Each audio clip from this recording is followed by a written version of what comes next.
ગાંધીધામ મહાનગરપાલિકા દ્વારા ગરીબ મધ્યમ વર્ગના લોકોના કાચા પાકા મકાનો તોડી પાડેલ છે, ત્યારે ઝૂંપડપટ્ટીના લોકો બહેનો અને નાની દીકરીઓ સાથે નાના બાળકો સાથે છેલ્લા 29 દિવસેથી ગાંધીધામ મહાનગરપાલિકા કચેરીની સામે બેઠા છે અને વરસાદમાં પણ પોતાના હક માટે લડત કરી રહ્યા છે। ત્યારે આટલા દિવસ વીતી ગયા છતાં તંત્ર દ્વારા કોઈ જવાબ આપવામાં આવતું નથી। ઝૂંપડપટ્ટી તોડી પાડેલ છે, તેમને કોઈ વિકલ્પક જગ્યા નથી આપી ગરીબ પરિવારને બેઘર કરી દીધા છે। આવા વરસાદમાં અને ગરમીમાં લોકો ક્યાં રહે તે સવાલ છે। સ્થાનિક લોકોના બાળકોનું ભવિષ્ય બગડી રહે છે। 5 વર્ષથી ઉપરના બાળકોના ભણતર ઉપર અસર થઈ રહી છે, કેમ કે આ બાળકો પણ છાવણીમાં પોતાના પરિવાર સાથે બેસીને લડત કરી રહ્યા છે। આ છાવણી મુલાકાત દરમિયાન કચ્છ જિલ્લા કોંગ્રેસ પ્રમુખ વિકેભાઈ હુંબલે જણાવ્યું કે કોંગ્રેસ પાર્ટી હંમેશા ગરીબો સાથે રહી છે અને તમારા હક માટે કોંગ્રેસ પાર્ટી દ્વારા રજૂઆત કરવામાં આવશે। જરૂર પડશે તો અમે તમારી સાથે છીએ અને સોમવારે કલેક્ટર કચેરીએ આવેદનપત્ર આપવામાં આવશે અને વડાપ્રધાન આવાસ યોજના હેઠળ ગરીબો લોકોને મકાન બનાવી આપે તેવી રજૂઆત કરવામાં આવશે। ત્યારે મોટી સંખ્યામાં ઉપસ્થિત રહેવા આહવાન કર્યું હતું અને તમારી સાથે લડતમાં સાથે રહીને લડત કરી રહ્યા છે।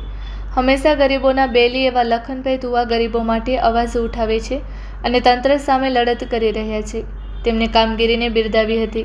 આ પ્રસંગ ગાંધીધામ તાલુકા કોંગ્રેસ પ્રમુખ દેવેન્દ્રસિંહ ઝાલા, કચ્છ જિલ્લા મહિલા કોંગ્રેસના પ્રમુખ રાધાસિંહ ચૌધરી, ગાંધીધામ મહિલા કોંગ્રેસના પ્રમુખ ઉમાબેન સેની, શામજીભાઈ આગરિયા, કોર્પોરેટર સાજીદભાઈ કકલ, શંકરભાઈ આહિર, જુમાબેન મહેશ્વરી, બેલાબેન જોશી, વાલજીભાઈ બળિયા, બાબુભાઈ આહિર, સિકંદરભાઈ પઠાણ, લાલજીભાઈ ડોરુ, સબીરભાઈ ખલીફા, રમેશભાઈ આહિર, અલ્તાફભાઈ માજોઠી, નવીનભાઈ અબચુક તેમજ અશરફભાઈ માજોઠી વગેરે ઉપસ્થિત રહ્યા હતા તેવું લતીફ આર ખલીફા, મહામંત્રી ગાંધીધામ મહાનગર કોંગ્રેસ સમિતિની યાદીમાં જણાવેલ છે।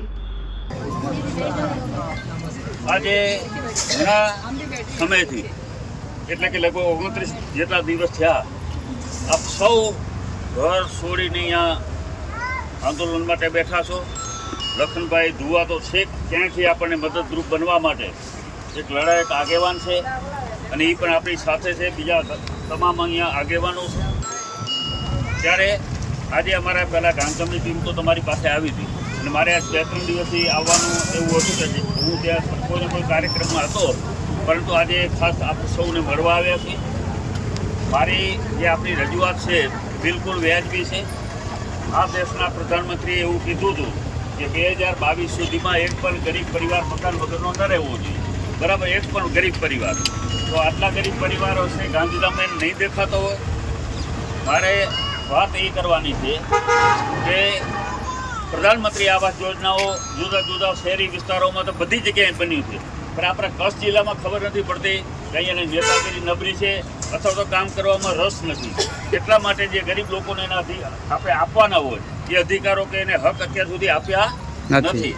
મારો તમને 1-2 કામગીરીનો પણ હું તમને દાખલો આપીશ કે લગભગ 2011-12ની વાત છે, ત્યારે પણ હું જિલ્લા કોંગ્રેસનો પ્રમુખ હતો અને આપણે રેલવે ફાટક છે રાજવીથી કરીને મોરિયાનગર સુધી, બરાબર? આજે લગભગ 1000 જેટલા પરિવારો રહેતા હતા, 1000 જેટલા પરિવારો, અને એ પરિવારોને હટાવવા માટે 2011માં લોકો આવ્યા હતા। ત્યારે અમે તમારી સાથે ખભે ખંભા મિલાવી તમારી સાથે ઊભા રહ્યા હતા।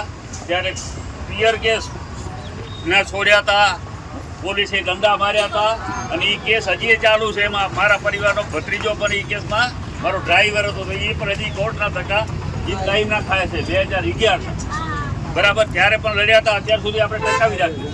હમણાં તમારી આ ઝૂંપડપટ્ટી આખી એને પાડી દીધી। હું ક્યાં સુધી હાઈકોર્ટમાં તમને બધાને લઈ ગયો હતો, હાઈકોર્ટમાંથી મનાઈ હુકમ અમે લેવડાવી દીધો હતો ભાઈ લખનભાઈ, અને એ મનાઈ હુકમ ઘણો ટાઈમ સુધી રહ્યો આ બધા ગરીબ લોકો માટે। ત્યારે પણ આપણે લડ્યા હતા ને હજી પણ લડવાના છીએ, તમને ખાતરી આપું છું।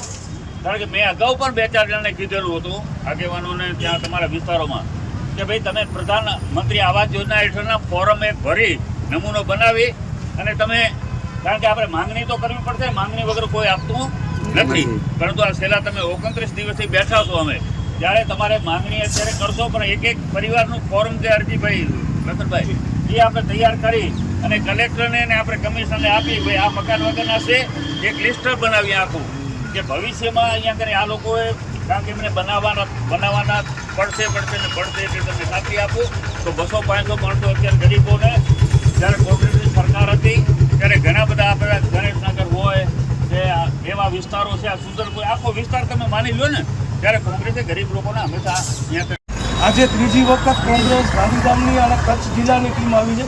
વિકે હુંબલ સાહેબ કચ્છ જિલ્લા કોંગ્રેસના પ્રમુખ છે અને મજબૂત અને લડાકુ વ્યક્તિ છે. આજે આપણા સમર્થનમાં આવ્યા છે.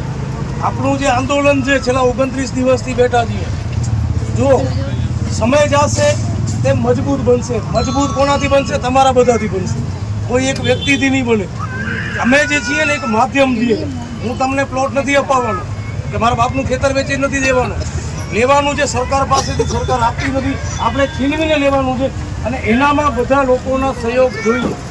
આજે વિકે હુંબલ સાહેબ કચ્છ જિલ્લા કોંગ્રેસના પ્રમુખ આપણી વચ્ચે આવ્યા છે. આપણે સમર્થન કરવા અને એ પોતે પણ રજૂઆત કરશે. આ રજૂઆત આપણી દિલ્હી સુધી જશે, કારણ કે હવે એક રાષ્ટ્રીય પાર્ટી 150 વર્ષ જૂની પાર્ટીના જિલ્લાના પ્રમુખ અહીંયા આગળ આવ્યા છે, તો આપણે એમની વાત આપણે સાંભળીએ.